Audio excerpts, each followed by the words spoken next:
All right. So here we are on tip number 13. We're more than halfway there. Holy cow. On the 23 best home buying tips that I've learned in 23 years. Seems like only yesterday when I started out in this game. I was just a young man, 26 years old. I needed to be carded every time I needed to buy milk. I was really young, right? But one of the things I learned early, right, when you're trying to help a home buyer or when you're trying to buy a home on your own, I wrote down tip number 13, everything is negotiable. Everything is negotiable. Holy cow, everything. Listen, I wrote down one of the biggest mistakes I see home buyers making today, okay, is assuming that only the price is negotiable. Gosh, in modern real estate, everything is negotiable. Everything is negotiable. If you're a realtor out there, hit that thumbs up, that like, and give me an amen in the comment section below if you agree that everything is negotiable, because you and I know that everything is negotiable. I wrote down point number 1, closing costs and commissions. Closing costs and not commissions. Concessions. Closing costs and concessions are negotiable. Listen, this is usually the first thing people think of, right? What we're talking about here is when you're trying to make an offer on a property, okay, closing costs and concessions are typically one of the things you think of as something you'd put in your offer to be negotiable, right? But most people think of the seller paying buyer closing costs. When you're thinking of buyer closing costs or something like that, or asking for the seller, I wrote down it can go either way. I've paid seller closing costs. Consider that. If you're making an offer on a property and you offer to pay the seller's closing costs, that's a lot different. Here's just something to think about. I'm sure your realtor has probably told you this, but if he hasn't, then, or he or she, if they haven't, then I will be sure to tell you that if you're asking a seller to pay your closing costs, you want to keep that in check, right? Because sellers absolutely hate that.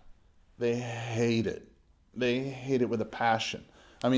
Every time I've made an offer to a seller and I've presented it on a buyer's behalf, and you're asking for the closing costs, I'm saying the listing agent, let's say I'm the listing agent, I'm presenting it to the seller, and the seller says, gosh, well, why are they asking for closing costs? And I say, well, because the market, that's typically what they do.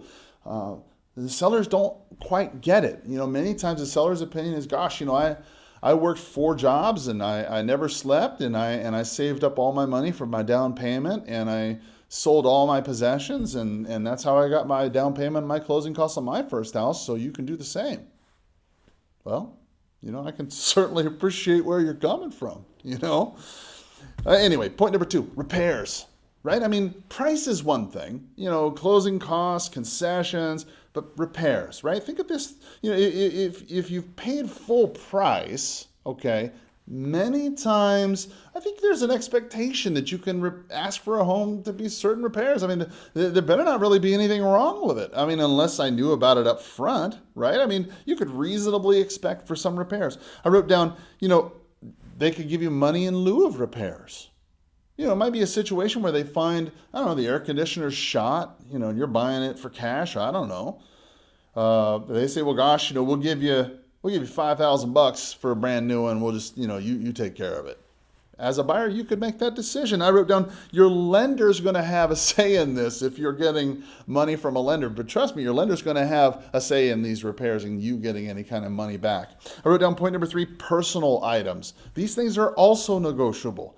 Not only are closing cost concessions and repairs, but personal items many times. I wrote down furniture, boats, dogs, maybe even errant children, right? All of these things are up for negotiation, right? A lot of times if you go to a property, especially I've been in a situation in an older type community where there's folks who have a lot of personal property, and where they're going next, they don't need it anymore. Maybe they're downsizing to a place in Boca Raton or something, I don't know. And when you think about it, they got this house full of furniture. Well, those things could also be negotiated.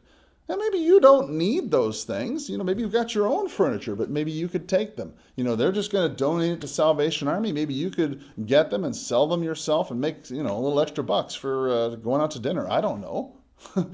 Give them to your kids. Heaven only knows. There's a lot of things you could do. Anyway, that's just a couple of things. I don't want you to think that negotiation is simply about price. Everything is negotiable. Tell me some of the crazy things you've heard or negotiated yourself. I'd love to hear them. And as always, I hope you have a powerful sales day. Bye-bye.